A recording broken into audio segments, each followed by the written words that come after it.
ఓం నమో వెంకటేశాయ. అందరికీ నమస్కారాలు. ఈరోజు ఉదయం నుంచి మీ అందరు రకరకాలుగా ఊహాగానాలు చేస్తున్నారు.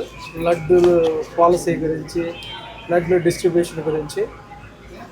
పాలసీలో ఏమాత్రం చేంజ్ లేదు. దర్శనం చేసుకొని టోకెన్ ఉన్న భక్తులకి ఉచితంగా ఒక లడ్డు వస్తుంది. దాంట్లో అదనంగా 4 నుంచి 5, 6 కూడా వాళ్ళకి అవసరాన్ని బట్టి అందించడం జరుగుతుంది. అదేవిధంగా అవైలబిలిటీలో ఏమాత్రం తక్కువగా లేవు.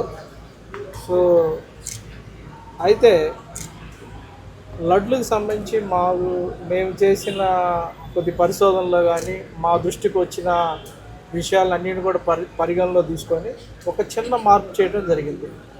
దాని ప్రకారం చాలామంది దర్శనం లేకుండా కేవలం లడ్లు మాత్రమే కొనుక్కొని మధ్యవర్తులుగా, దళారులుగా మార్కెట్లో సేల్ చేయడం జరుగుతుంది. దానివల్ల బ్లాక్ మార్కెట్ డెవలప్ అయ్యడం ఈ మధ్యకాలంలో జరిగింది. మేము ఈరోజు విజిట్ చేసినప్పుడే మేము మెట్లెక్కుతుంటేనే ఒక వ్యక్తి 3 బ్యాగుల్లో తీసుకెళ్తాడు. అసలుకే వడలు చాలా తక్కువగా ఉంటే దర్శనం చేసుకున్నాడంటే దర్శనం చేసుకోలేదు ఆమె.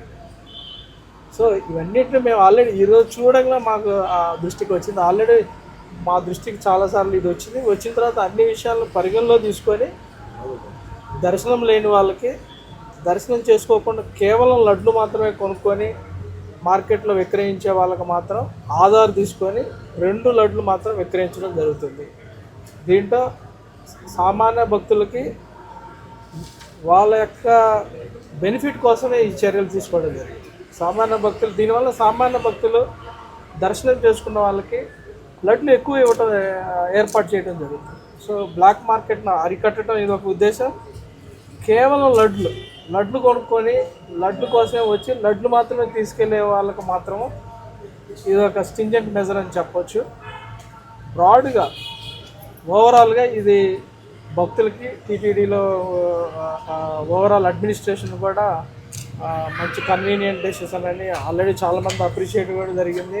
కొన్ని ఛానల్లో అలా చేశారు, ఇంకొక ఛానల్లో వేరే రకం చెప్పారు. బట్ పాలసీలు ఎక్కడ ఏం చేంజ్ చేయాలి, పాలసీ అలానే ఉంది. కేవలం దర్శనం లేని వాళ్ళు మాత్రమే ఒక ఆధార్ని తీసుకొని 2 లడ్లు ఇవ్వడం జరుగుతుంది. ఇది ఒక్కటే చేంజ్. మీరు అందరూ సహకరించాలి. ఫ్యాక్ట్లు మాత్రం, నిజాలు మాత్రం మీరు కొంచెం ప్రచారం చేస్తే అందరికి కూడా ఉపయోగకరంగా ఉంటుందని ఆశిస్తున్నాము. అందరికీ అసలు 4, 5 మాకు అవైలబిలిటీ బట్టి 4 అయితే తగ్గట్లా.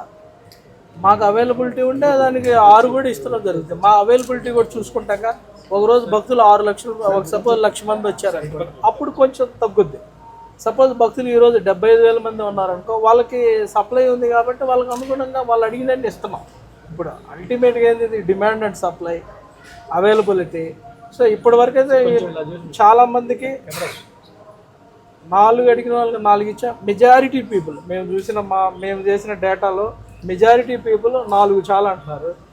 వాళ్ళు ఒక లడ్డు ఆల్రెడీ ఫ్రీగా వస్తుంది అంటే టోటల్గా 5 లడ్లు వచ్చినట్టు. సో ఆల్రెడీ 5 లడ్లు 5 మంది వచ్చారనుకోండి, 5 5 25 లడ్లు వస్తున్నాయి కదా.